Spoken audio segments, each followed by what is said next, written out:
Alors, bonjour à tous et bienvenue dans cette correction du DP1, DCP1 2018. Avant de commencer ce live, j'aimerais juste apporter tout mon soutien dans la dernière ligne droite à tous les étudiants en 6e année de médecine qui vont passer les ECN à la fin du mois de mai. Beaucoup de courage pour vous, le plus dur est fait, le plus dur est derrière vous, le gros du travail est derrière vous. Là, on est dans une phase où vous allez consolider quelques connaissances et surtout travailler de façon un peu contraphobique pour jusqu'aux ECN. Mais n'oubliez pas que dans les courses de fond comme les marathons, souvent on dit aux gens d'arrêter de travailler, d'arrêter de faire de la course une bonne semaine avant pour pouvoir régénérer son organisme. Donc, je ne vous dis pas d'arrêter de travailler 2 semaines avant les ECN, mais essayez de vous aménager des temps pour penser à autre chose. Gardez-vous quand même un peu de temps pour faire autre chose et de ne pas complètement être la tête dans le guidon jusqu'au bout. L'important, c'est d'arriver aux ECN frais, dispo pour composer, pas tomber dans les pièges et être au top de vos connaissances pour rien regretter. Voilà, juste avant de commencer le live, par rapport au précédent live de correction qui est disponible sur la chaîne YouTube, j'ai eu quelques commentaires par rapport à des discordances dans les propositions que je vous ai faites et que j'ai argumentées en live, et un certain nombre et un certain bouquin qui a des annales de gens qui ont été très bien classés à l'ECN. Alors bon, j'ai pas réussi à me procurer complètement ce bouquin pour savoir exactement quel était en fait le contenu de ce bouquin et surtout comment est-ce que la correction était validée pour être une correction fiable. Vous savez comme moi qu'il n'y a pas de correction officielle qui est donnée et je trouve ça un peu scandaleux parce que bon, c'est un peu dommage. Néanmoins c'est comme ça depuis des années et des années pour tous les concours. Il n'y a jamais vraiment de correction officielle pour éviter les recours hein, essentiellement.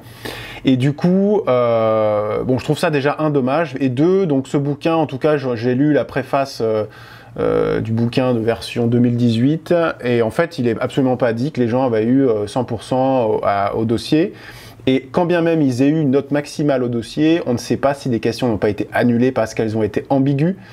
Donc c'est difficile de prendre ce bouquin pour argent comptant à 100%, comme il est difficile aussi de prendre ce que je vous dis pour argent comptant à 100%. Et ce qui me fait simplement dire que c'est un examen qui parfois est ambigu. Un certain nombre de questions sont annulées chaque année parce qu'elles sont trop ambiguës et que voilà, il y a des gros problèmes dans la rédaction. Je pense qu'il est temps de revoir cette façon de faire. Et là, plus je me mets dans les lives de correction, plus je me rends compte que les dossiers sont compliqués dans leur conception et surtout, ils sont pas vraiment... Enfin, quand on a les connaissances, parfois on hésite. Alors parfois, quand on a moins de connaissances, on s'en sort mieux parce qu'on hésite moins. Et je trouve quand même que c'est un peu dommage de faire ce genre de contrôle de connaissances parce que je n'ai pas l'impression vraiment que ça vous sélectionne par votre capacité à être de bons médecins, mais bon, ça c'est un autre débat. On va quand même corriger ce dossier ensemble. Un très mauvais dossier, mal foutu, proposition hyper ambiguë partout. Bon, donc on ouvrait le CN avec ce dossier, ce qui pouvait quand même déstabiliser ceux qui l'ont passé, parce qu'il est vraiment pas terrible, ce dossier, c'est du micmac de plein de trucs, ça se veut transversal, mais finalement, c'est pas très bien construit, et surtout, il y a plein de choses, vous allez voir, sur lesquelles moi j'ai eu du mal à avoir une réponse qui était claire et vraiment transparente. Si vous avez des questions, n'hésitez pas à les poser dans le chat comme d'habitude. J'y réponds au moment où je les vois et à la fin on essaiera de prendre un petit temps pour répondre à vos questions si vous en avez, et surtout si vous savez déjà la semaine prochaine on fera un dernier live de correction. Si vous savez déjà quel sujet vous préférez corriger, et ben à la fin je vous demanderai de me le noter, pas maintenant, mais notez-le dans le chat et je vais essayer de sélectionner le dossier qui vous pose le plus de problèmes, avec de la néphro dedans, hein, pas les autres, pour lesquels vous avez le plus de soucis et vous voulez une correction, et on fera cette dernière correction la semaine prochaine. Donc on y va, c'est parti. Un homme de 54 ans, tabagique, hypertendu, traité par inhibiteur calcique. Consulte son médecin traitant pour un épisode d'hématurie isolée macroscopique sans caillot. Il a pour autre antécédent une appendicectomie dans l'enfance. L'hémogramme est le suivant. Hémoglobine à 10,4 g par décilitre, VGM à 78, globule blanc 8, la créatine est à 110 micromoles par litre, le débit de filtration glomérulaire est estimé à 65. Pardon, je vais désactiver mes notifications, je vous prie de m'excuser. Donc l'échographie rénale montre une masse hyperéchogène de 7 cm sur le rein droit. Donc là, vous avez typiquement un patient avec des facteurs de risque cardiovasculaire qui présente un certain nombre d'anomalies, qui présente un saignement extériorisé dans un contexte d'anémie, avec une anémie qui semble microcytaire, donc peut-être une anémie qui est secondaire à ce saignement, on verra, et une créatininémie qui semble un peu élevée. 110, 65 de DFG, bon, ça semble pas forcément hyper pathologique, mais en tout cas pas forcément parfaitement normal. Et vous savez que ça va tourner autour du rein parce qu'il y a une masse de 7 cm, qui est quand même énorme, sur le rein droit. Alors, première question. Bon, cette question, pourquoi pas, il faut connaître les facteurs de risque de cancer du rein.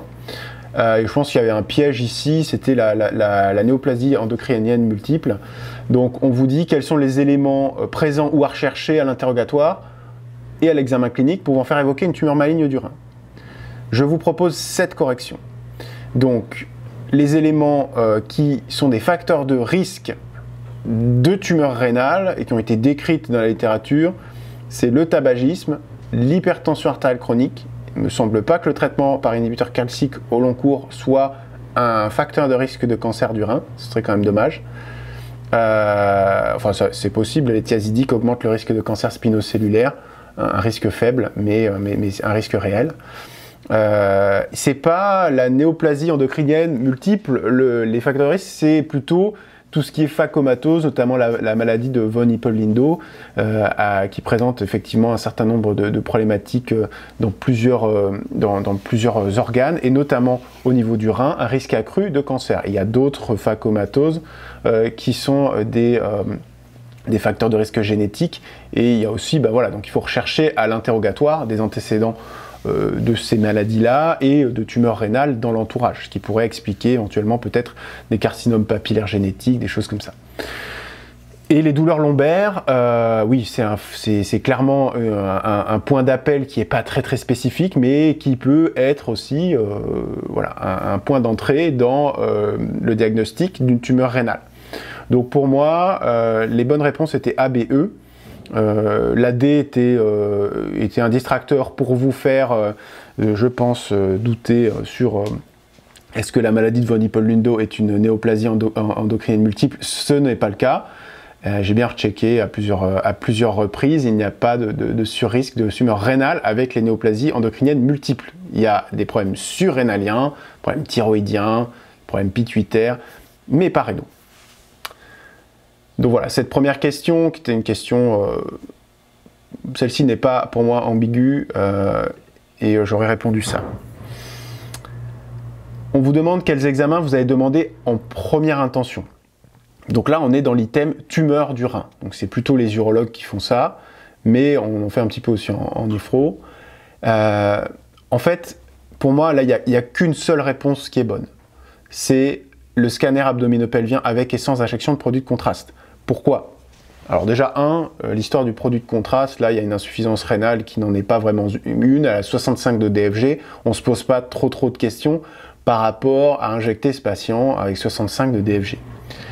La deuxième chose, c'est que le bilan initial et l'examen de référence pour même faire des diagnostics sans avoir besoin de faire de biopsie, pour les tumeurs rénales, c'est le scanner abdominal, qui va vous apporter un certain nombre de données et d'éléments qui vont vous permettre des fois de faire le diagnostic ou même de faire un bilan d'extension de la masse, savoir s'il y a des thromboses de veines rénales, et savoir si oui ou non une ponction éco-guidée sera nécessaire, sachant que ces ponctions éco-guidées sont à risque et qu'elles présentent un certain nombre de faux négatifs. Donc, pour moi, il n'y avait qu'un seul examen. Le reste ne présente pas d'intérêt, dans le diagnostic, et vous aidera pas à avoir une rentabilité diagnostique importante. Si vous avez coché d'autres choses, là, vous pouvez le mettre dans le chat, on pourra discuter un petit peu de ce que vous avez coché. Mais on va prendre les propositions une par une. Cytologie urinaire avec examen anatomopathologique. On est face à une tumeur rénale. La rentabilité de cet examen, elle va être proche de 0 pour les tumeurs rénales, puisqu'on verra probablement pas de tumeurs, on n'aura pas de cellules tumorales, et donc on aura une grande chance d'avoir du faux négatif. Examen cytobactériologique des urines, face à une tumeur du rein, ça va pas servir à grand chose. Dosage sérique de l'érythropoïétine, ça ne se fait pas en routine et ça vous servira à rien, clairement. Et ponction échoguidée de la masse, c'est trop tôt. Et c'est trop tôt pour plusieurs raisons, parce qu'on n'a pas fait le scanner.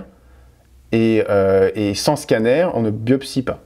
On ne biopsie pas une masse du rein sans scanner, parce qu'il est possible qu'on diagnostique tout de suite un certain type de tumeur.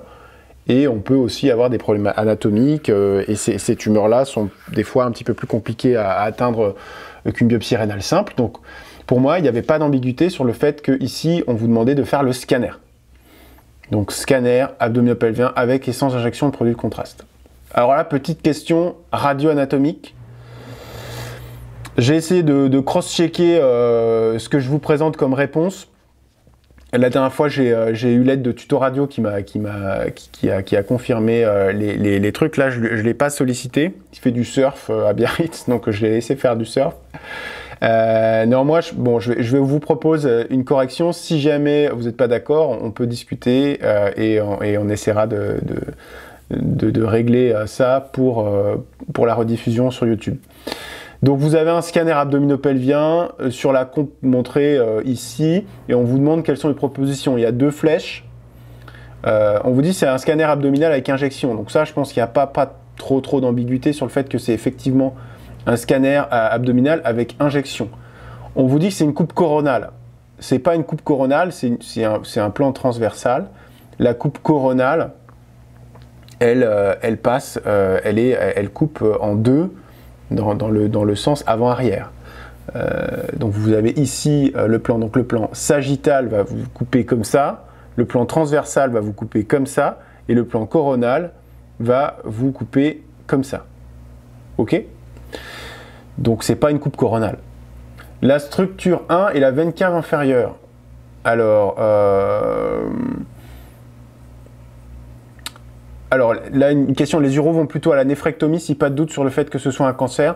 La plupart du temps, l'aspect scanographique est très évocateur, la biopsie n'est pas utile, présente un certain nombre de risques. Et effectivement, il y a beaucoup de recul sur ce type de tumeur, et les urologues vont proposer d'emblée une néphrectomie, parfois une néphrectomie élargie, sur la morphologie de la tumeur. Et l'examen anatomopathologique se fera sur la pièce opératoire, avec vraiment un segment sur toute la pièce tumorale pour être sûr d'avoir tous les contingents de cellules tumorales et de ne pas passer à côté d'un diagnostic plus grave qu'il n'est à la base. Donc oui, effectivement, néphrectomie assez facile sur les grosses tumeurs rénales, notamment quand il y a l'absence de localisation secondaire. Donc je vous disais ici, pour cette question 3, il s'agit d'un scanner abdominal avec injection. Moi, c'est la seule chose que j'ai coché vrai. Il s'agit d'une coupe coronale, non, c'est une coupe transversale. La structure 1, alors pour moi, c'est pas la veine cave, c'est l'aorte abdominale, en tout cas dans sa portion basse, enfin dans sa portion après le tronc cœliaque. Et la coupe passe pas à hauteur du troisième duodénum qui est situé un tout petit peu plus haut. Ce qu'on voit là, pour moi, c'est un morceau de pancréas. La structure 2 correspond à l'artère mésentérique inférieure. Non, pour moi, c'est l'artère mésentérique supérieure ici qui descend, issue du tronc cœliaque, et avec à côté la veine, la veine mésentérique probablement. Ici, c'est probablement un temps artériel, puisque vous voyez que ça semble quand même être un temps artériel. Donc moi, j'aurais coché que la A. Si vous avez coché autre chose, notamment sur la D, la E, je m'assurerai qu'il s'agit bien là que ce soit bien validé par le radiologue, notre conférencier radiologue youtubeur, pour être sûr de ne pas vous dire de bêtises. Mais là, comme ça, en ayant cross-checké plusieurs coupes de scan, j'ai l'impression qu'il n'y avait que la réponse A qui était vraie. Allez, on avance un petit peu. Question 4. Donc, le radiologue conclut à une tumeur de 7 cm, évoquant un carcinome rénal à cellules claires du rein droit, sans envahissement loco-régional ni veineux. Donc, bilan d'extension négatif, tout ça c'est du blabla. On vous dit juste que le patient, voilà, le diagnostic du patient. Vous dites qu'il faut une néphrectomie totale élargie droite, donc probablement vous êtes urologue en rédigeant ce dossier. Et vous obtenez l'accord de l'anesthésiste. C'est clairement, très probablement, un urologue qui a rédigé ce dossier. Parce que il y a vraiment ce côté chirurgical et puis cette façon on a l'accord de l'anesthésiste, enfin l'anesthésiste s'est enfin décidé à donner son accord. L'acte chirurgical réalisé par voie célioscopique, un saignement de 800 ml, post-opératoire immédiat, le drain est non productif. Ces constantes sont une pression artérielle à 120/80, une fréquence cardiaque à 105, l'hémoglobine à 6 heures après la chirurgie est à 6,7. Vous n'avez pas de... L'hémoglobine d'avant était à 100, hein, 104. Le patient avait une anémie au tout début, après on ne sait pas ce qui s'est passé, on imagine qu'il a la même hémoglobine. Les plaquettes sont à 120 giga par litre, le bilan d'hémostase est normal. Alors on enfonce un peu le clou, mais là je trouve que cette question elle est pas cool. Vous décidez en accord avec les de transfuser le patient, quelles sont les propositions vraies? Déjà c'est un fourbi, c'est un complet fourbi de tout ce qu'on peut mettre sur la transfusion. Je trouve que cette question est vraiment pas terrible. Et alors, moi je vous propose ça, en sachant que je sais pas si on n'aurait pas pu quand même cocher la B. Pourquoi? Donc le patient doit recevoir des culots globulaires. C'est sûr, anémie aiguë, post-opératoire, inférieure à 7 chez le patient, on transfuse. Sauf qu'il a des facteurs de risque cardiovasculaires, bon. Moins de 7, post-op, on transfuse des culots globulaires. Le reste, c'est du bullshit, hein. Donc en cas de transfusion de culots globulaires, vous prescrivez des culots O négatifs. Le patient n'est pas en urgence vitale immédiate, il n'est pas en collapsus hémorragique, là il a une bonne tension, il est un peu tachycarde, mais bon, voilà, vous avez quand même le temps d'aller lui mettre des bons culots de son groupe. Il faut disposer d'un résultat de recherche d'agglutinine de moins de 48 heures, c'est 72 heures. Les rails maintenant, donc c'est 72 heures, c'est pas moins de 48 heures. Donc, si vous avez moins de 48 heures, c'est très bien, mais si vous avez plus de 48 heures, moins de 72 heures, c'est bien aussi. Donc cette proposition est fausse. Il n'existe depuis 2003 aucun risque de transmission d'agents pathogènes. Donc évidemment, quand il y a écrit ça, c'est faux. Déjà, cette réponse est très longue. Donc évidemment qu'il y a toujours un risque, le risque zéro n'existe pas, donc il existe des risques de transmission d'agents pathogènes infectieux. Il y a eu des soucis avec l'hépatite E et le plasma. Enfin, il y a probablement des risques infectieux qui sont minimes par rapport aux bénéfices de la transfusion, mais il n'existe pas aucun risque quand on manipule des produits issus de l'homme comme ça. Et alors, je suis un peu embêté par rapport aux plaquettes. Parce que quand on regarde exactement les indications de transfusion plaquettaire, effectivement, on a l'impression que ce patient n'a pas besoin. Il a 120 gigas de plaquettes, il a un bilan d'hémostase qui est normal, il n'est pas en collapsus. Mais si on regarde de plus près les indications de plaquettes, il y a anémie et il y a aussi déglobulisation rapide. Le patient a quand même 6 heures après la chirurgie, ce qui est bas. Donc je ne sais pas comment ça a été corrigé. Je ne pense pas que ça a été coché vrai.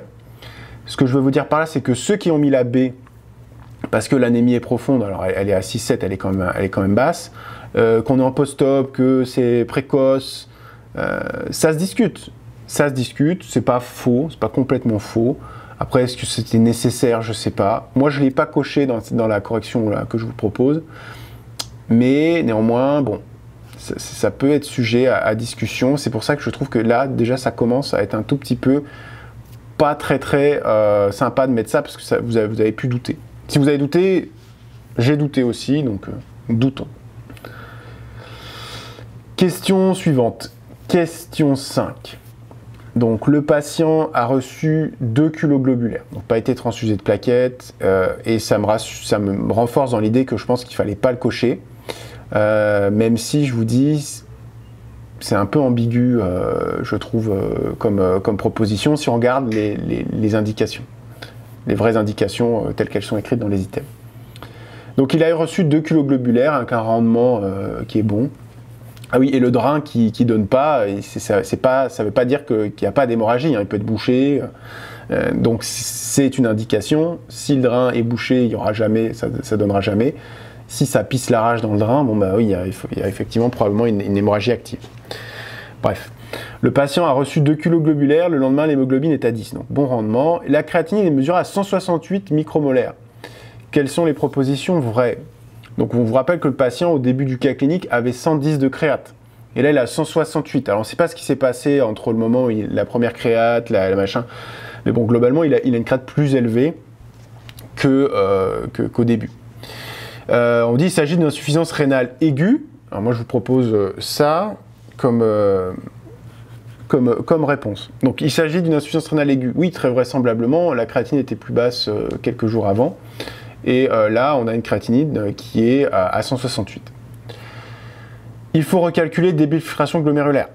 Non, on ne calcule pas le débit de filtration glomérulaire dans l'insuffisance rénale aiguë. Le débit de filtration glomérulaire est un indicateur pour l'insuffisance rénale chronique, pour des valeurs de créatinine qui évoluent lentement et peu dans le temps.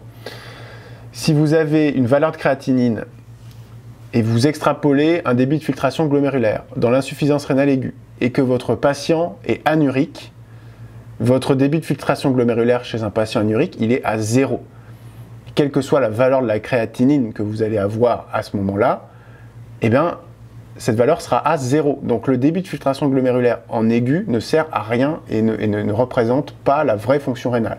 Parfois, on essaye d'approximer un peu la fonction rénale quand on va devoir mettre un certain nombre de médicaments à élimination rénale, notamment post-op de transplantation rénale où la fonction rénale est censée s'améliorer. Et on va pouvoir jouer un tout petit peu avec ça, mais c'est pas un très bon indicateur. Il ne faut pas faire ça et il ne faut pas dire le patient a 10 de DFG dans l'insuffisance rénale aiguë. Il faut regarder sa valeur de créate, comment ça augmente, est-ce que ça augmente très vite, est-ce que ça a beaucoup augmenté et comment est sa duresse. C'est la seule chose qu'on vous demande, c'est les critères CADIGO et c'est ceux-là qui permettent de prendre en charge les gens d'insuffisance rénale aiguë et certainement pas le débit de filtration glomérulaire. Donc ça c'est très important et c'est vraiment un truc basique, mais ne vous faites pas avoir. Alors un obstacle sur le rein contralatéral est probable. Alors probable, possible, fortement probable, fortement improbable. Donc ça c'est pareil, est probable. Il n'a plus qu'un rein ce patient. Si pour une raison ou une autre il a un obstacle sur de l'autre côté, il va forcément faire une insuffisance rénale aiguë que vous allez voir, puisqu'il n'y a plus que ce rein qui travaille. Donc est probable. Probable ici, j'en sais rien, c'est probablement une insuffisance rénale fonctionnelle post-op, donc c'est plus ça qui est probable, mais ça c'est possible, c'est tout à fait possible, donc c'est vrai, parce que c'est tout à fait possible, notamment post-op de néphrectomie totale. Il peut s'agir d'une insuffisance rénale aiguë fonctionnelle, oui, il peut s'agir aussi d'une glomérulonéphrite, je ne sais pas quoi, enfin, c'est pour ça que cette question, je la trouve un peu bizarre. Il faut prescrire un ionogramme sur échantillon urinaire. Oui, ça vous aidera à savoir si on a une insuffisance rénale fonctionnelle, puisqu'on va regarder différents éléments sur ce ionogramme urinaire. J'ai abordé ça de façon plus précise dans le live de révision d'il y a quelques semaines sur l'item insuffisance rénale aiguë, donc vous pouvez vous y référer pour ça. Mais globalement, on va regarder le rapport NA sur K, le patient n'a pas de diurétique, on va pouvoir l'interpréter, on va regarder la fraction d'excrétion de l'urée, on va regarder la concentration, le rapport des concentrations osmolaires, urinaires sur plasmatique. On peut regarder plein de trucs pour savoir si c'est une insuffisance rénale fonctionnelle. On va surtout aussi regarder le patient, savoir s'il est déshydraté. Là, il a perdu quand même presque 1 litre, donc il est très fort probable qu'on soit face à quelque chose qui soit une hypovolémie et un hypodébit rénal. Donc voilà ma proposition de réponse. Je pense que là, c'était surtout ne pas calculer de débit de filtration glomérulaire dans l'IRA, c'est quelque chose de trompeur et qui peut faussement vous rassurer. Si le patient a 7 créatlames et anurique, il faut s'inquiéter. Voilà, voilà. Donc, on passe à la question 6. L'état du patient et l'hémoglobine se sont stabilisés. Oui. L'anatomopathologie confirme le diagnostic de carcinome rénal à cellules claires. Vous le classez PT2A N0 M0 R0. Bon, d'accord. 3 mois après la chirurgie, le patient a une fonction rénale qui s'est stabilisée. Alors, il s'est bien stabilisé, il avait 110 avant, maintenant il a 214. Bon, bah, on lui a quand même enlevé la moitié de ses néphrons fonctionnels. Donc, il a une créatinine qu'il a forcément développée. Enfin, il a forcément. En tout cas, sur un rein lésé, un patient qui avait déjà une fonction rénale fragile, enlever un rein, forcément, ça tire un peu plus que chez une personne qui n'a pas d'insuffisance rénale. La créatininémie est à 214 micromoles par litre. Donc le débit de filtration glomérulaire est estimé à 29 ml par minute ajusté à la surface corporelle. De rien, ça me fait plaisir. Si ça vous aide, c'est parfait. Quelqu'un qui me dit merci pour ce que tu fais, je te remercie pour ton message déjà. Et de rien, si ça vous aide, c'est parfait. Alors, quelles sont les propositions exactes? Alors, ici, je vous propose simplement la réponse B. Il y a beaucoup de, je trouve, de réponses uniques dans ce cas clinique. Bon, après, pourquoi pas. Il présente une insuffisance rénale chronique modérée. Non, il a 29, donc il est entre 15 et 29, il est stade 4. Donc il est dans une insuffisance rénale sévère. D'accord? Modéré, c'est au-dessus entre 30 et 60 globalement. Là, clairement, pourquoi avoir mis 29? Il aurait pu mettre 27, on aurait été sûr. Mais bon, 29, c'est entre 15 et 29, donc c'est sévère. Son traitement antihypertenseur doit comporter un inhibiteur du système rénine-angiotensine. Oui, exactement. Ce patient a une insuffisance rénale chronique sévère. Et au stade 4, on introduit aussi les IEC s'il n'en a pas déjà pour la néphroprotection. Quand on va se rapprocher du stade 5, l'intérêt sera un peu moins évident et va exposer plus le patient à des problématiques de type hyperkaliémie. Donc c'est peut-être un tout petit peu moins évident, mais quand même ces médicaments sont à privilégier pour le traitement antihypertenseur et pour la néphroprotection dans l'insuffisance rénale chronique. Ici, clairement, c'est nécessaire. Et de toute façon, si on ne le coche pas, on ne coche rien d'autre.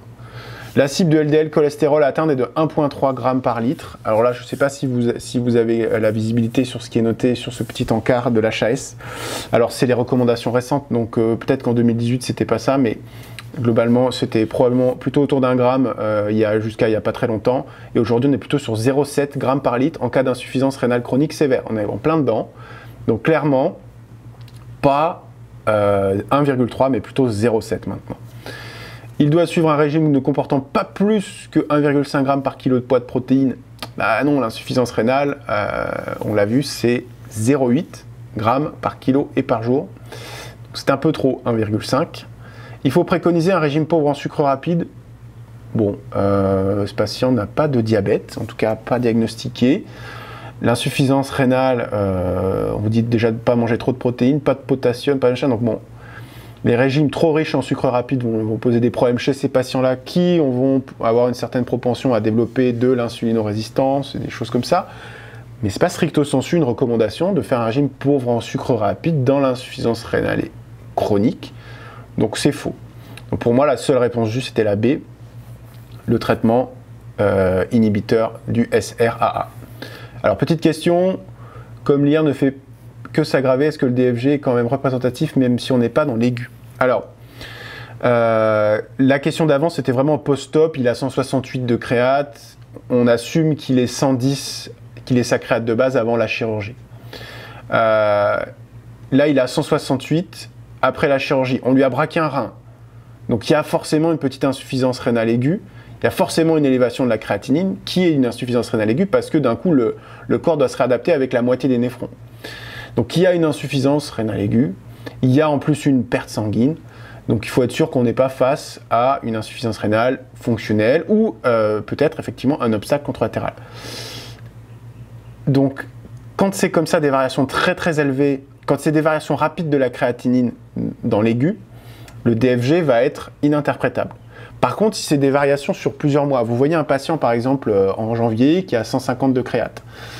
Vous le revoyez en avril, il a 200. Là, alors soit il avait 150 jusqu'à la veille de votre consulte et le jour où il fait la veille de la prise de sang, il a 200 et c'est une insuffisance rénale aiguë, soit c'est une dégradation lente de sa fonction rénale et là on peut interpréter le DFG. Donc c'est une frontière mince entre ce que va t'apporter ce calcul du DFG, enfin ce calcul du DFG et ce que tu vas en faire. Dans l'aigu, tu n'en feras rien, donc ça ne sert à rien de le calculer. Comme je te dis, la seule chose qui pourra t'intéresser, c'est pour adapter les médicaments. Et ça, effectivement, c'est un gros problème parce qu'on a beaucoup de mal à évaluer la fonction rénale dans l'aigu et qu'on expose les gens à énormément de iatrogénie parce qu'on adapte probablement mal un certain nombre de médicaments. Donc on peut céder, si la diurèse est conservée, du DFG pour avoir une espèce d'idée grossière et fausse par nature, mais qui se rapprochera plus de la réalité que de le faire comme s'il était normorénal. Et si on le considère comme étant complètement anurique, alors qu'il ne l'est pas, on va peut-être aussi sous-doser ces médicaments. Donc c'est toujours un peu compliqué, mais ça fait partie du boulot de néphrologue et de tous les gens, voilà, de savoir bien évaluer ça. Si ton objectif est d'adapter tes recommandations, par exemple pour inscrire ton patient sur liste de greffe, pour lui prescrire un certain nombre de médicaments dans l'insuffisance rénale, pour adapter ton discours et les recommandations à son stade de fonction rénale, alors dans ce cas-là, oui, le DFG est utile et tu vas devoir l'avoir, cette valeur de calcul, pour adapter ton traitement. En aigu, étant donné que tu n'adapteras rien par rapport au calcul du DFG parce qu'il est faux, ça ne sert à rien de le faire. Donc, il n'est pas très représentatif en aigu et en plus, il n'y a rien qui sera basé dessus. Il ne faut surtout pas baser dessus. Par contre, en chronique, dans ton suivi chronique, tu vas baser un certain nombre de choses sur ce calcul, donc il faut l'utiliser. C'est pour ça qu'on l'utilise en chronique. Donc, il n'est pas très... donc, ta question était, est-ce que le DFG est quand même représentatif, même si on n'est pas dans l'aigu? Si on n'est pas dans l'aigu, le DFG sera représentatif. Si on est dans l'aigu et qu'on considère que c'est aigu, on a de grandes chances de se tromper et donc on sera probablement pas très représentatif et il ne faut pas l'utiliser. Voilà ce que je peux te dire. Donc pour cette question 6, pour moi il n'y avait que la réponse B qui était juste. Pour l'instant vous ne me contredisez pas, donc c'est cool, je vous remercie. Mais si vous avez des choses qui vous paraissent, vous argumentez, il n'y a aucun problème, on peut discuter. Moi comme je vous dis, je vous propose ma correction. Mais bon, peut-être qu'il y a des choses, il y a des subtilités qui m'échappent. Bon là pour l'instant je trouve que cette question est probablement une des moins ambiguës. Vous annoncez une insuffisance rénale chronique sévère à ce patient. Quel risque court-il? Alors voilà, on aurait pu rajouter réponse F, la mort, ou être foudroyé. C'est un peu bateau. Alors, pour ce cas-là, je voulais dire par rapport aux 3 mois et suite de l'IRA. Ah non, à 3 mois de l'IRA, en plus on te dit ici que ça s'est consolidé. On te dit ici que la créatinine s'est stabilisée. Donc à 214, si on te dit qu'elle s'est stabilisée, c'est qu'on est probablement dans quelque chose de chronique. Et là, 3 mois après, voilà, si on a plusieurs valeurs qui sont à ce moment-là, tu peux dire que c'est son DFG. Donc on est proche de sa vraie valeur de DFG. Voilà, ok. Je comprends mieux ta question maintenant. Mais donc oui, effectivement, là, on n'est plus dans l'aigu. Après 3 mois, on est clairement plus dans l'aigu puisque c'est la définition de l'insuffisance rénale chronique. C'est 2 valeurs de créatinine anormales à 3 mois d'intervalle. Donc après 3 mois d'un épisode d'insuffisance rénale aiguë et que la créatinine ne bouge plus, c'est consolidé, c'est de l'insuffisance rénale chronique si elle est anormale. Donc ici, quels sont les risques de ce patient? Bah tout en fait. Il risque tout. Il risque la vie est un processus à risque. C'est ce qu'avait répondu la scolarité d'une fac aux étudiants qui s'inquiétaient de passer les partiels en présentiel pendant le Covid. Ce qui était débile, hein, on est bien d'accord de faire courir ce risque. Mais voilà, donc la vie est un processus à risque, donc le patient risque tout. Tout ça, et notamment parce qu'il a plusieurs problèmes. Il a été opéré sur les voies urinaires, il est insuffisant rénal chronique, et l'insuffisance rénale chronique, eh ben, il a 200 de créate, il y a forcément à un moment donné, il va être à risque de diminuer sa diurèse.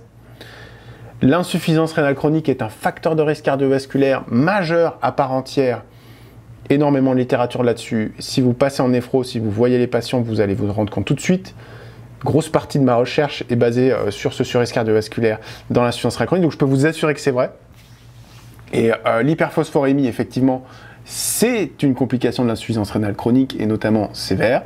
La dysfonction érectile fait aussi partie des effets indésirables, enfin, des complications peu connues parce qu'on en parle moins et les patients parfois n'en parlent pas, de l'insuffisance rénale elle-même, mais aussi des médicaments qu'on va mettre pour l'hypertension, pour tous ces médicaments, et peut aussi émaner du surrisque cardiovasculaire. Et le cancer du rein contralatéral chez ce patient, il est majeur pour deux raisons. Le premier, c'est qu'il a fait un cancer du rein d'un côté, et deuxièmement, il a le principal facteur de risque de cancer du rein, qui est l'insuffisance rénale chronique. Donc clairement, ce patient a tous les risques qui sont ici. Donc ce cas clinique, c'est soit on coche tout, soit on coche qu'une réponse. C'est assez marrant. Ah bah là, du coup, j'ai pas blindé les réponses pour le truc, mais bon.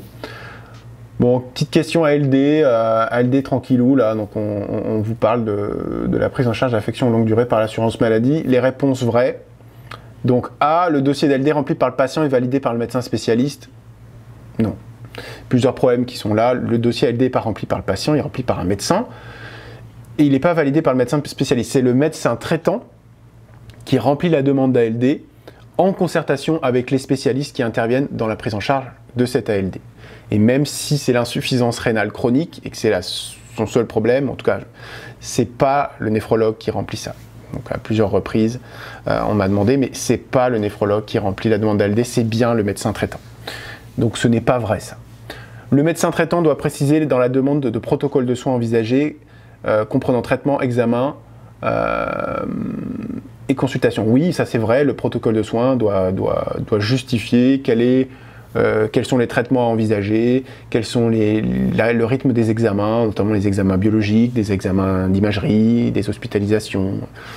Si patient de dialyse, c'est des hospitalisations de jour en dialyse itératives. Et les consultations, alors la plupart du temps, c'est pas rempli de façon extrêmement précises, surtout pour des ALD qui sont l'insuffisance rénale chronique, qui sont assez simples et qui sont dans la liste en fait, avec exonération du ticket modérateur. Le protocole de soins doit être validé par le médecin conseil, donc effectivement on rédige la demande, il y a un certain nombre de volets, un qui est gardé par le médecin, un par le patient et un qui est envoyé au médecin conseil de l'assurance maladie qui va valider la demande d'ALD du patient. Donc c'est important, effectivement, c'est le médecin conseil de l'assurance maladie qui valide les demandes d'ALD. En cas de prise en charge en ALD, reste à la charge du patient uniquement le ticket modérateur. Ça dépend si on est dans la liste des pathologies qui sont dans l'exonération du ticket modérateur ou pas. Donc il y a une partie où effectivement le patient aura à sa charge le ticket modérateur, mais il y a un certain nombre d'ALD, et la plupart d'entre elles, où la prise en charge est à 100%. Et c'est le principe de la plupart de ces ALD, donc c'est faux. Le tiers payant est la partie de soins payés par l'assuré, qu'il soit ou non prix inscrit. Alors oui, j'ai fait du copier-coller, donc ça doit être écrit comme ça. Il y a des fautes qui passent. Il y a des fautes qui passent dans le CN, c'est pour vous dire à quel point les dossiers sont relus avec précision.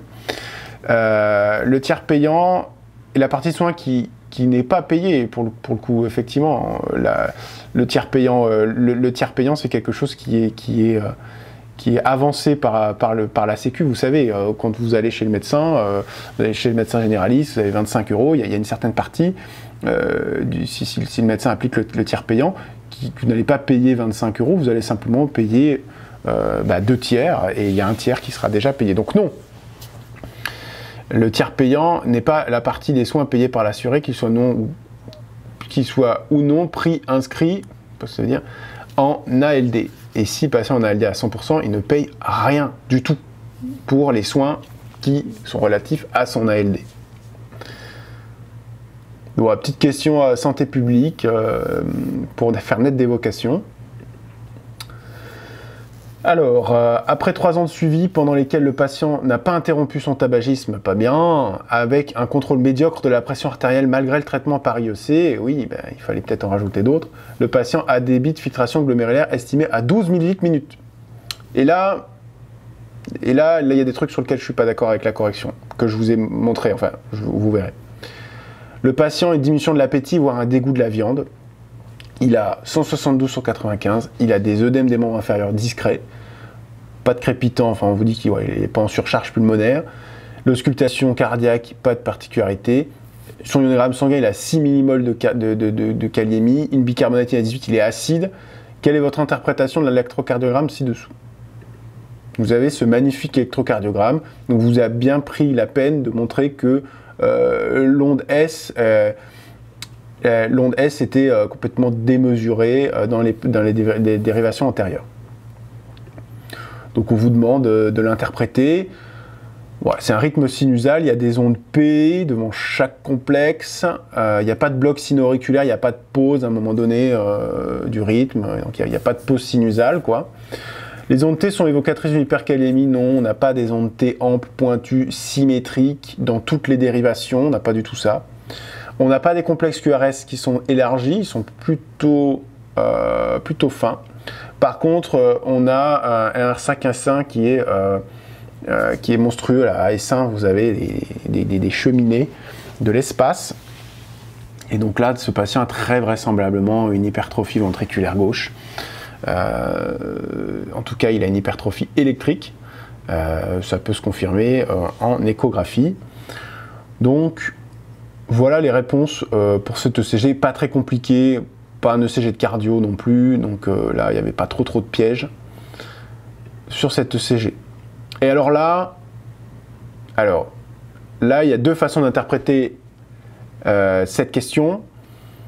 Et là, je ne sais pas quelle est la bonne réponse, mais clairement, ce n'est pas un néphrologue qui a posé ce cas clinique, même si ça parle de néphrologie, parce que très clairement, ce qu'on décrit ici, c'est un patient qui a tous les symptômes de l'urémie, mal tolérée. Il est fatigué, il ne mange pas, il a une perte d'appétit, il a une hypertension qui n'est pas contrôlée. Alors, il a un traitement qui est suboptimal, d'accord, mais il est acide, il a une hyperkaliémie. Alors, je ne sais pas, j'espère qu'il a d'autres traitements que simplement un IEC avec cette fonction rénale et ce ionogramme dégueulasse. Parce que sinon, c'est un vrai problème. Il devrait avoir du bicarbonate de sodium, il devrait avoir des résines, enfin bon. S'il n'a pas tout ça, c'est bien le moment de les mettre, d'accord? Et après, on pourra parler de prise en charge. Ce qu'on va demander aux patients ici, pour diminuer le syndrome œdémateux, c'est un régime pauvre en sel et un diurétique de Lens. Alors, la restriction hydrique, je sais pas. Je sais pas si je l'aurais coché. Alors, généralement, ça va avec la prise en charge des œdèmes. Ici, il a des discrets œdèmes. La restriction hydrique, ça va aussi probablement l'exposer à des épisodes d'hypovolémie. Je ne sais pas si c'est une bonne idée. Je ne sais pas vraiment si c'est une bonne idée de faire une restriction hydrique ici, sachant qu'on n'a pas non plus un syndrome œdémateux majeur. Et bon, en tout cas, ce qui est sûr, c'est que vous allez prescrire un diurétique de Lens pour essayer de positiver la balance entrée-sortie, en tout cas la balance des sorties hydrosodées.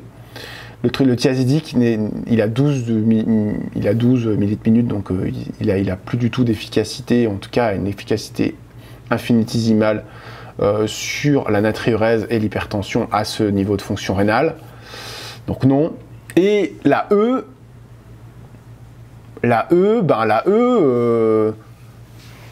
on pourrait quand même, hein.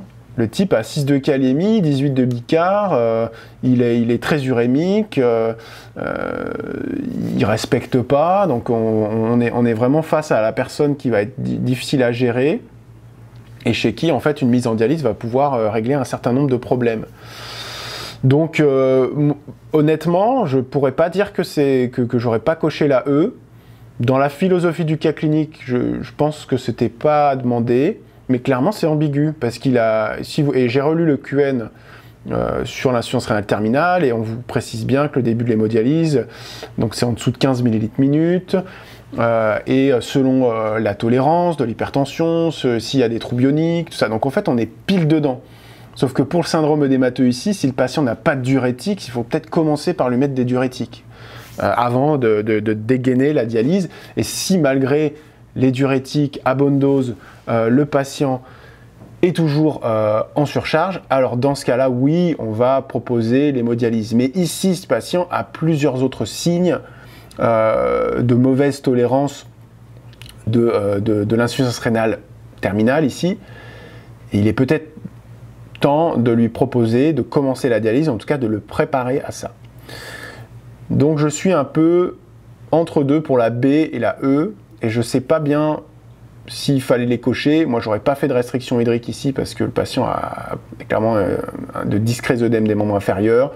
On va déjà commencer par un diurétique de lance et un régime pauvre en sel qui devrait grandement aider. Et si ça suffit pas, mettre en place une restriction hydrique stricte, ou plus ou moins stricte d'ailleurs. Et l'ultrafiltration pour ce syndrome œdémateux particulièrement est peut-être un peu exagéré, mais pour l'ensemble des autres signes qui sont décrits ici, franchement ça se discute, quoi. Donc honnêtement, encore une fois, une question qui est très ambiguë et qui ne devrait pas être dans un cas clinique de concours terminal classant. C'est clairement une mauvaise question. Donc là, on vous dit que le syndrome œdémateux, c'est amandé sous furosémide, ce qui vous fait dire qu'on n'a pas dialysé ce malade. Hein. Le patient qui est suivi régulièrement, son bilan biologique revient quand le biologiste lui a dit de consulter. Donc il a 280 micromolaires de créate, bon, entre 220, 212 et 280, il y a effectivement une élévation. Bon, c'est pas non plus monstrueux, le potassium est bien, bicarbonate est bien, donc vous avez peut-être enfin mis les traitements qu'il fallait. Et là, vous avez une calcémie élevée à 2,68 mmol par litre et une phosphorémie qui est quand même plutôt bien, à 1,38, donc qui est inférieure à 1,5, et donc qui n'est pas forcément très élevée, et qui en tout cas qui n'est pas basse. Qui n'est pas inférieur à 0,8, donc clairement vous êtes dans une phosphorémie qui est normale, et notamment qui est presque normale pour un patient en insuffisance rénale chronique terminale. Et on vous demande quelles sont les causes possibles dans ce contexte. Alors pour moi il y a deux choses possibles ici, c'est un patient qui prend trop de calcium, hein, un patient à qui on a prescrit du calcium pour l'insuffisance rénale chronique terminale et qui en prend trop, et il est tellement bien supplémenté qu'en fait il est en hypercalcémie. Rarissime, hein. Enfin je veux dire, on n'en voit pas beaucoup des comme ça, des gens qui prennent trop de calcium, mais c'est possible. Donc, quand on prend trop de calcium, on peut avoir une hypercalcémie. Le furosémide, pareil, on l'a abordé dans un des lives sur IRA, IRC diurétique. Le furosémide bloque la réabsorption de calcium au niveau de l'anse de Henle, branche ascendante, puisque à cet endroit-là, la réabsorption de calcium se fait passivement à travers les cellules en suivant le flux de sodium qui traverse la cellule, donc entre les cellules au niveau des paracellines, des tight junctions. En fait, le furosémide est plutôt hypocalcémiant. Et il a été longtemps utilisé comme traitement hypocalcémiant, ce qu'il ne faut plus faire en pratique. On ne fait plus de duresse forcée au Lasix pour les hypercalcémies, parce que chez les patients avec une fonction rénale normale, c'est ultra casse-gueule d'ajuster les bonnes doses de l'Azélix, et souvent on a de la iatrogénie avec de l'insuffisance rénale, de l'hypovolémie, donc des trous bioniques, donc il faut pas faire ça. Mais c'est un traitement plutôt hypocalcémiant, donc clairement c'est pas ça qui lui donne cette anomalie biologique. L'insuffisance rénale chronique ne donne pas d'hypercalcémie dans son mécanisme physiopathologique, c'est plutôt une hypocalcémie par défaut d'hydroxylation de la vitamine D, et donc un défaut d'absorption calcique. Donc c'est pas ça. L'hyperparathyroïdie secondaire dans l'insuffisance rénale chronique est une hyperparathyroïdie secondaire à une hypocalcémie, et la plupart du temps, cette hyperparathyroïdie secondaire ne vous mettra jamais en hypercalcémie, tout au plus elle permettra de corriger la calcémie, et la plupart du temps elle ne fait pas ça, et elle fait juste aggraver un état osseux et un état vasculaire. Donc c'est pas l'hyperparathyroïdie secondaire. L'hyperparathyroïdie tertiaire, c'est-à-dire une glande qui s'est autonomisée dans sa sécrétion de PTH, qui ne répond plus du tout à des stimuli calciques ou phosphorés, voilà, c'est complètement autonome, peut mener chez un patient à une hypercalcémie. Mais ici, clairement, c'était la secondaire, et donc ça ne mène pas à une hypercalcémie. Ce patient, je vous rappelle, a un cancer du rein, et ce qu'on doit évoquer sur une hypercalcémie, notamment chez un patient d'insuffisance rénale terminale qui a eu un cancer, c'est des métastases.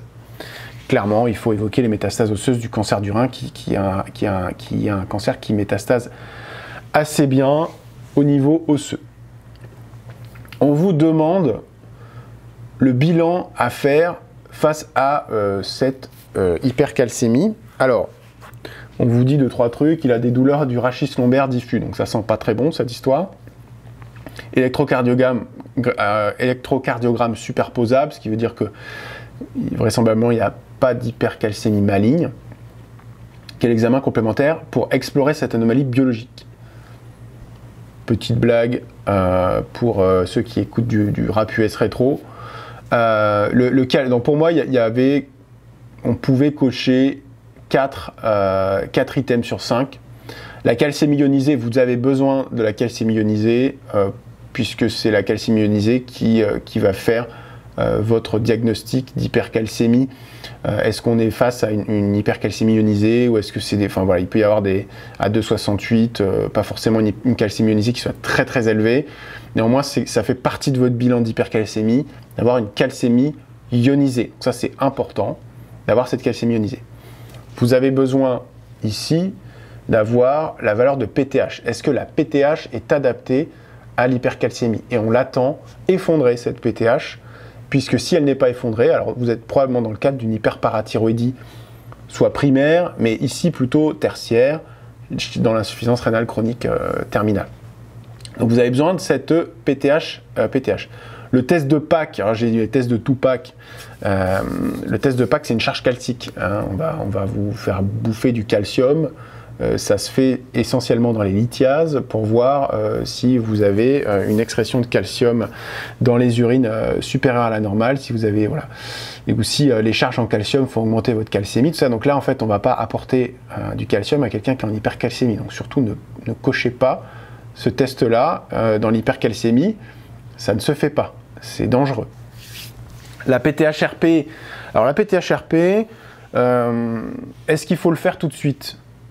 Parce que, bon, c'est quand même très rare, mais les cancers du rein peuvent donner des sécrétions de PTH-RP et donc donner des hypercalcémies sur ce syndrome paranéoplasique, et ça sera un peu le diagnostic différentiel de la métastase. Donc je pense qu'il faut le cocher quand même, parce que clairement dans ce cadre-là, on peut être face à ça, ce qui est rare, mais on peut.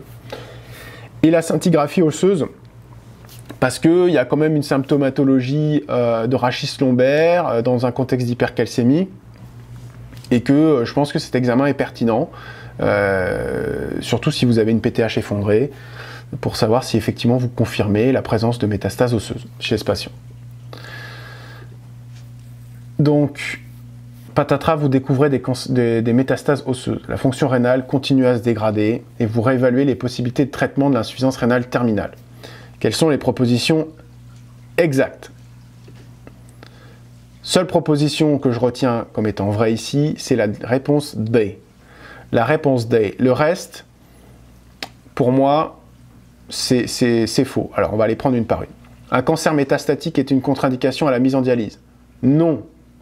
Il n'y a pas de contre-indication à la mise en dialyse, si ce n'est que le patient ne veut pas dialyser. Il y a très peu de situations, je dirais même il n'y en a quasiment pas, dans lesquelles le patient ne pourra pas dialyser.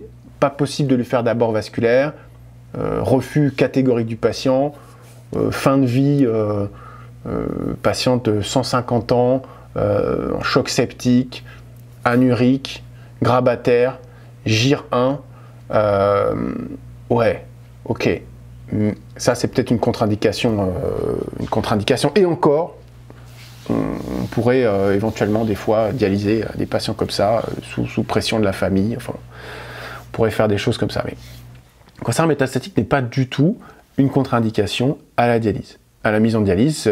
Si on considère que la mise en dialyse va apporter un bénéfice quantitatif ou qualitatif, eh bien il faut le faire.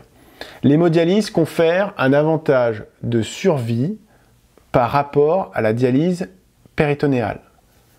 Non, c'est faux. La dialyse, l'hémodialyse et la dialyse péritonéale sont des techniques qui n'ont pas de différence de survie quand on va comparer les patients, quand on va apparier les patients sur l'âge, enfin sur des choses assez basiques, âge, néphropathie, machin. Vous n'avez pas de différence. Dans certains sous-groupes, on va plutôt privilégier, machin. C'est une question de volonté du patient. Le patient a-t-il envie plutôt de faire l'hémodialyse, la dialyse péritonéale? Est-ce qu'il peut faire une technique ou l'autre? Qu'est-ce qui va mieux avec sa logistique, son emploi du temps, son morphotype? Enfin, il y a énormément de choses qui vont rentrer en ligne de compte. Mais les deux techniques ont la même survie.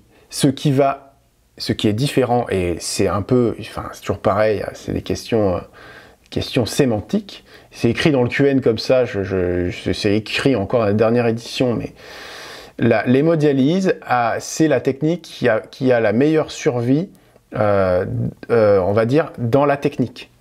C'est-à-dire que la dialyse péritonéale, c'est une technique que vous n'allez pas pouvoir faire pendant 25, 30, 35 ans. En fait, le péritone va s'abîmer. Au bout d'un moment, vous allez être obligé de switcher à la dialyse péritonéale. D'accord? Et à l'hémodialyse, pardon. Et l'hémodialyse, étant donné que vous avez, si tout se passe bien, que votre abord vasculaire est stable et tout, il y a des gens qui font 20, 25, 30, 40 ans de dialyse, d'hémodialyse. Alors effectivement, ça commence à faire, mais il n'y a pas de problème et ces gens vont survivre 40 ans en dialyse sans aucun souci. Ce qui n'est pas possible en dialyse péritonéale parce qu'il y a une durée de vie de votre péritoine. Mais les deux techniques, sur patients équivalents, il n'y en a pas une qui vous apporte une moins bonne survie, sinon on arrêterait de la faire. Ce serait complètement idiot, effectivement on pourrait la réserver pour certains cas, mais les deux techniques marchent bien, elles ont un fonctionnement qui est tout à fait différent, elles ont leurs limites, leurs avantages, mais elles n'ont pas de différence de survie par rapport à la dialyse péritonéale. Ne cochez pas ça.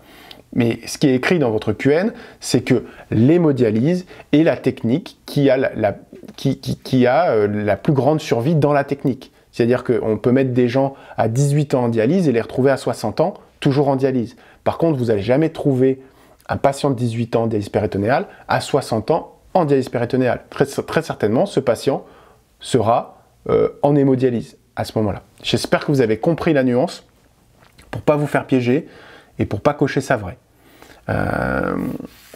Si c'est pas clair, je vous réexplique, mais voilà, il faut vraiment bien comprendre, il n'y a pas de différence de survie entre les deux techniques, simplement que l'hémodialyse, on peut la faire tout le temps, et donc cette technique, on peut la faire pendant 40 ans, sans changer de technique, et voilà.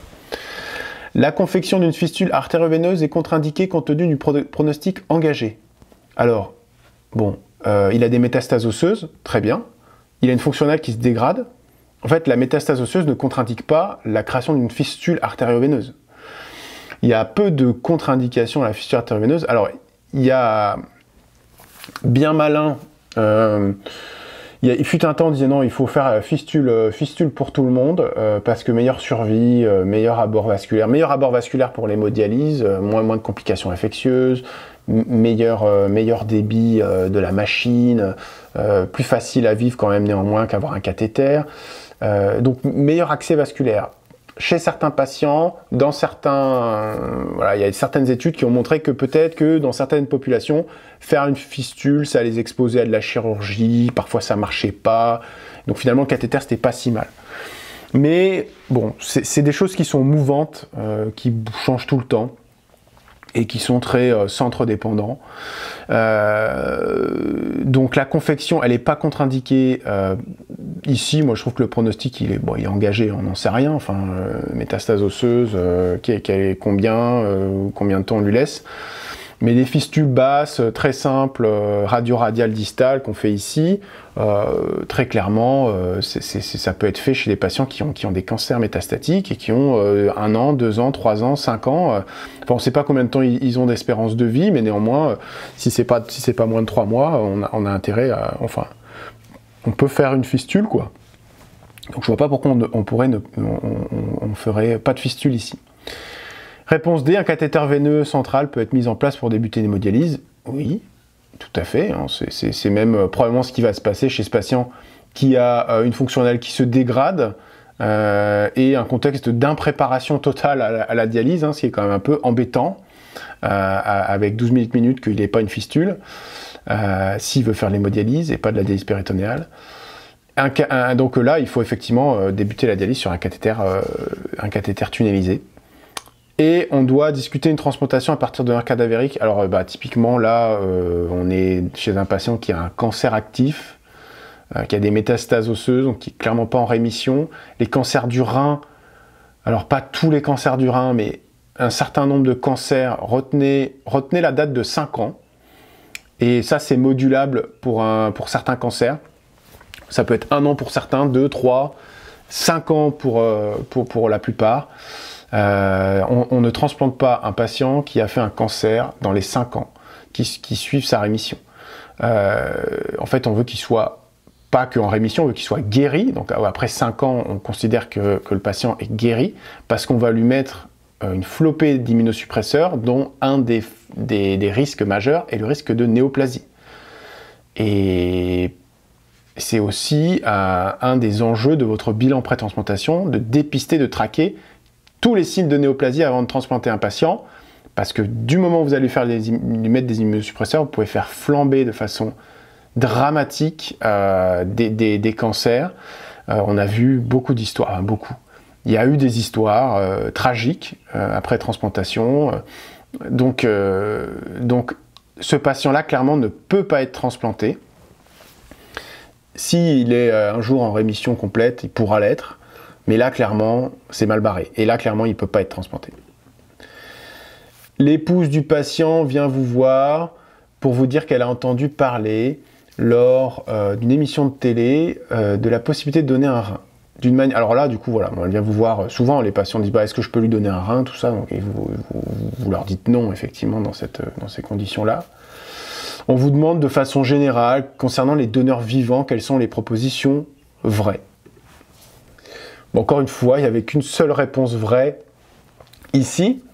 Donc, seules les personnes ayant un lien génétique avec le receveur peuvent être donneurs. Non, la réactualisation de la loi de bioéthique de 2017, j'ai un trou là par rapport à l'année. C'est des personnes apparentées, mais ça peut être des amis aussi, donc personnes qui ont un lien. On peut prouver un lien fort entre les deux personnes. Les amis peuvent donner leur rein. Si vous avez des très bons copains, demandez-leur s'ils sont prêts à vous donner un rein. C'est quand même une grosse décision quand même, mais ça se fait, j'ai déjà vu des amis qui donnaient leur rein. Donc pas forcément obligatoirement de lien génétique.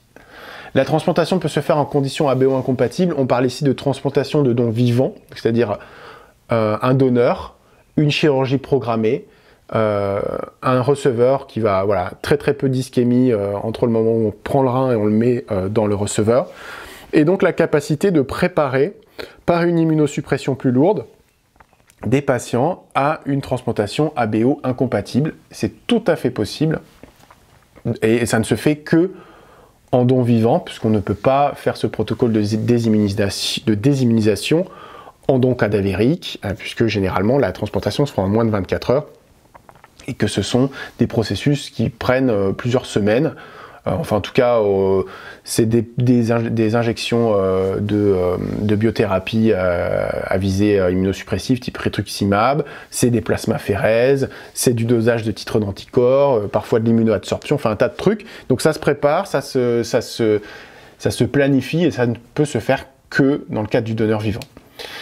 La compatibilité Rhesus doit être respectée. On ne prend pas en compte la compatibilité Rhesus dans la transplantation d'organes solides.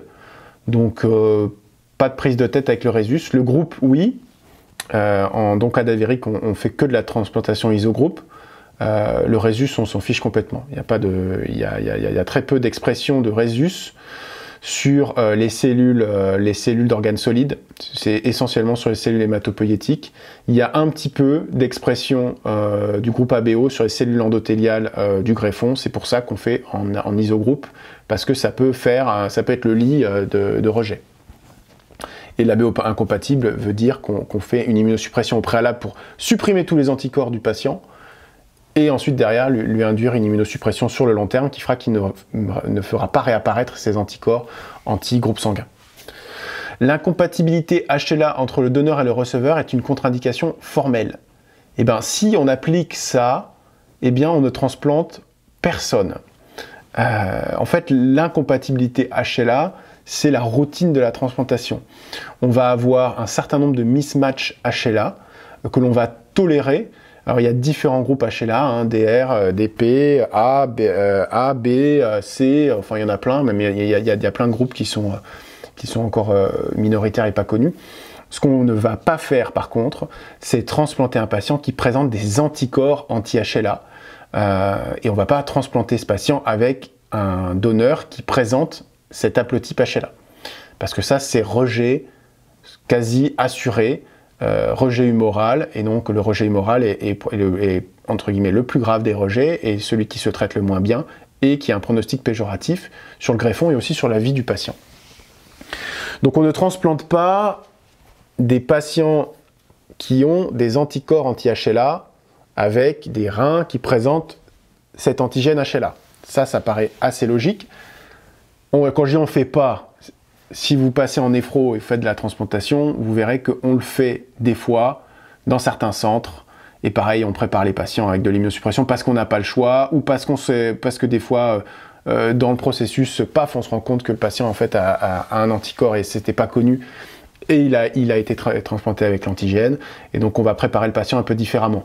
Mais la règle à retenir pour les ECN, c'est on ne transplante pas un patient qui a des anticorps anti-HLA avec l'antigène HLA. Par contre, on va transplanter un patient qui ne présente pas les mêmes haplotypes HLA, c'est-à-dire un patient qui va être A2, on peut le transplanter avec un rein qui n'est pas A2 mais qui va être A3, ou enfin voilà.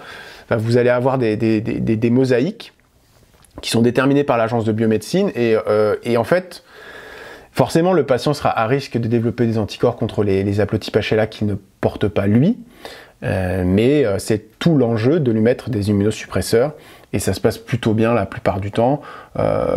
Les patients pour lesquels on a du full match, c'est-à-dire vraiment tout le typage HLA qui est parfaitement compatible avec le greffon, ça va être ces patients-là. Ce seront les patients qui auront énormément d'anticorps anti-HLA, qu'on ne pourrait pas greffer avec un autre rein qu'un rein qui a un full match complet, quoi. Bon, après on part dans de la spécialité, c'est très intéressant et c'est passionnant. Si vous voulez être néphrologue, vous allez pouvoir vous poser ces questions à partir du mois de novembre. Pour l'instant, retenez des choses simples. Le donneur est rémunéré, on s'arrête là. Pas besoin de lire la fin de la réponse, puisque de toute façon en France le don est gratuit, donc voilà. Donc c'est pas du tout payant. Dans certains pays ça peut l'être, et dans certains pays quand c'est payant, il y a du trafic d'organes. Donc en France c'est gratuit. Le don vivant n'est pas anonyme évidemment, parce que il faut quand même avoir un bon donneur. On a quelque chose qui s'appelle le don croisé, qui marche pas vraiment très bien. C'est-à-dire que vous avez un donneur, vous êtes receveur, vous avez un donneur, mais il n'est pas compatible avec vous. Et il y a une autre personne qui est receveur, qui a un donneur, qui est compatible avec vous, et votre donneur est compatible avec l'autre receveur. Et donc vous faites un échange croisé comme ça. C'est possible, mais ça marche pas très bien en pratique parce que vous donnez pas le rein à la personne que vous voulez. Et puis si jamais il y a des complications, comment on gère? Bon, bref, c'est possible, mais c'est compliqué et c'est pas trop fait en pratique.